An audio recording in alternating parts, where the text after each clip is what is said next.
Galera, vamos finalizar.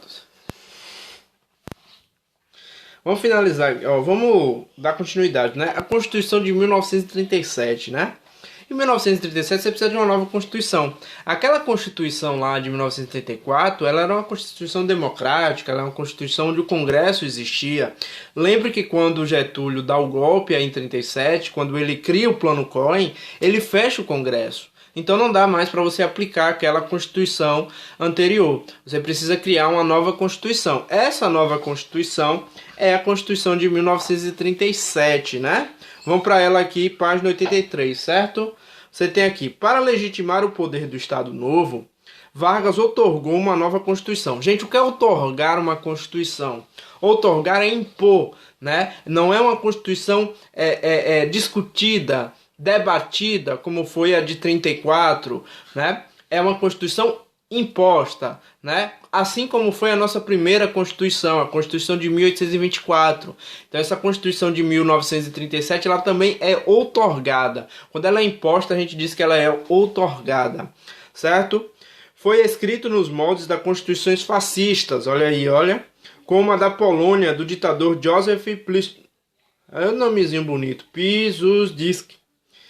Por essa razão, a nova Constituição foi chamada de polaca, né? Polaco era como eram chamados os poloneses, né? Os polacos. Então, por isso a nossa Constituição de 37 ela é conhecida como a Constituição polaca, né? Porque ela tinha moldes fascistas ali e a Constituição da Polônia também tinha moldes fascistas. Então, por isso que ela vai receber esse título, né? De Constituição polaca. Com caráter autoritário, a Constituição centralizava o poder nas mãos do presidente, chefe do poder executivo. Né? Lembrem que o movimento fascista, que as ideias fascistas tem esse líder, né? Esse poder centralizado muito fortemente na mão do líder. Então, aqui em 37 também não vai ser diferente, certo? E extinguia o cargo de vice-presidente, uma coisa interessante aqui, né? Cadê? E previa a instituição do estado de emergência, que permitia ao presidente prender e exilar os cidadãos, além de invadir domicílios, ou seja, é totalmente autoritário, por isso que a gente vai dizer que o governo novo, o Estado novo, o governo de 37 a 45, ele é um governo fascista, ele é um governo autoritário, por isso que a gente vai chamar de ditadura civil. Professor, por que ditadura civil? Porque Getúlio Vargas não é um militar. Porque a gente teve lá em 64 a 85 a chamada ditadura militar. Porque éramos governados por uma junta militar, por um presidente militar do exército, né? No caso de Getúlio é uma ditadura civil porque ele não é militar. Professor, então ele é policial civil? Não, gente, civil somos todos nós somos considerados civil, né? Então é uma ditadura civil, não é porque ele é da polícia civil não, pelo amor de Deus. É porque ele é uma pessoa da sociedade, ele não é um militar, né? Então por isso ditadura civil, certo? Então vamos continuar aqui, ó. Então isso aqui é totalmente fascista, né? Prender políticos, exilar, autorização para invadir residências, isso é totalmente fascista, certo? Os partidos políticos foram extintos, restringiu-se a liberdade de imprensa, inclusive vai se criar o DIP aí, Departamento de Imprensa, que era o Departamento de Censura, né?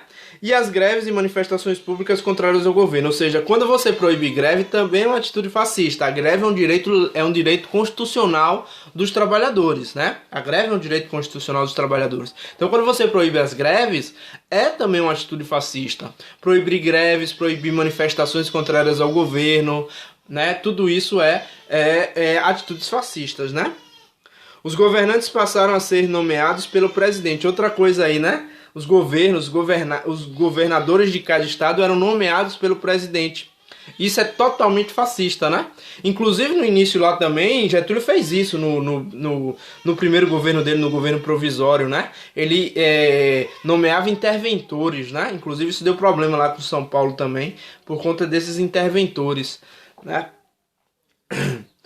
Por fim, o presidente podia governar por meio de decretos de lei. Mais uma vez, né? Quando você governa por decreto, você não precisa da autorização do poder legislativo. Até porque ele fechou o Congresso, então não tinha como ter autorização mesmo, né? Se ele fechou o Congresso, não tem autorização. Então o que é que acontece? Ele governa por decretos, né? Assim como ele fez no primeiro governo também, que era um governo provisório, né? Governar por decreto. Não precisa de autorização de ninguém, ele governa por decreto. É totalmente fascista isso aí, beleza? Continuando aqui, gente. Departamento de Imprensa e Propaganda. Esse aqui é o famoso DIP, né? Departamento de Imprensa e Propaganda. É aí a nossa censura, né? Ou seja, tudo que ia para televisão ou para os jornais tinham que passar antes pelo Departamento de Imprensa e Propaganda. Vamos lá, ó. Página 84, ó, a leitura aí, ó. Com a instauração do Estado Novo, o Brasil passou a viver uma ditadura. A ditadura civil, a gente já falou.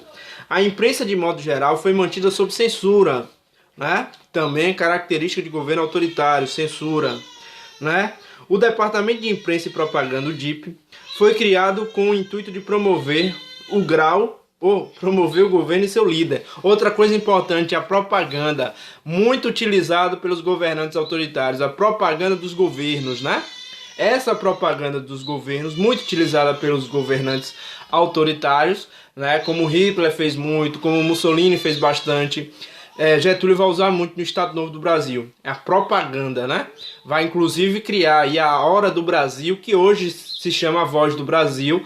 Logicamente que hoje não é feito para propaganda de governo, ele é para dar notícias do Legislativo, Judiciário e Executivo, que são nossos três poderes. Mas nesse período era utilizado para a propaganda do governo. Ou seja, Getúlio muitas vezes às 7 horas da noite ele discursava nos rádios. Lembre que nesse período o grande meio de comunicação que a gente tinha aqui no Brasil era o rádio, né? A televisão não era popular como é hoje, né? Inclusive a Copa de 70, como a gente vai ver, muitas poucas pessoas assistiram em televisão, né? Televisão a cores, era uma novidade.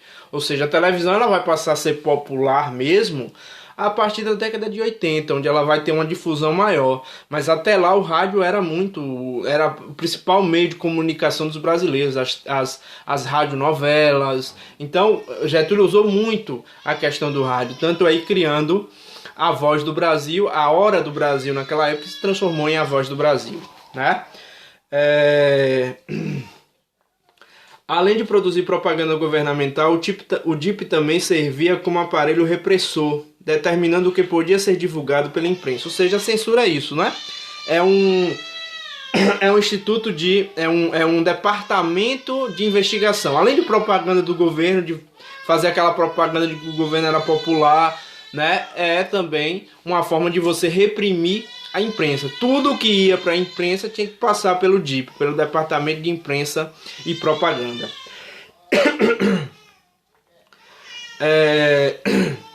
Todos os artigos e matérias publicados em jornais e revistas e os programas de emissoras de rádio e TV eram analisados por um funcionário do DIP antes da divulgação à população.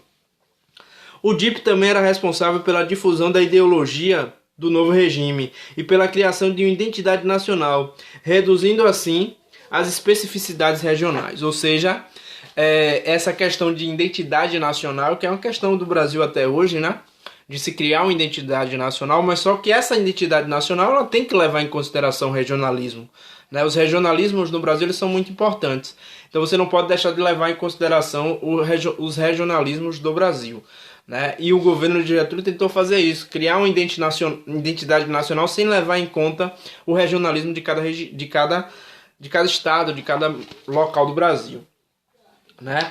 Você tem aí alguns elementos como o futebol, o samba, a capoeira foram elevados a símbolos do país. Até hoje a gente considera aí os símbolos do país, inclusive para fora do país sempre vão falar do futebol, né, do samba, da capoeira. São características que foram elevadas como algo da identidade nacional, que não deixa de ser, mas existem outros regionalismos importantes aí no Brasil também.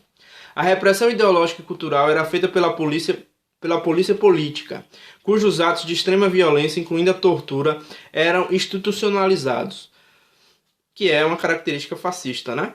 Também não deixa de ser. A estrutura montada para a repressão inclui o DIP, a Polícia Secreta Federal e os policiais dos estados, que juntas protegiam os interesses da ditadura. Beleza? Então, é o aparelhamento da ditadura, né? O aparelhamento é você criar uma polícia para isso e uma proteção militar realmente para o governo. Então é o aparelhamento dessa ditadura de Getúlio Vargas que aconteceu aí nesse Estado Novo de 37 a 45.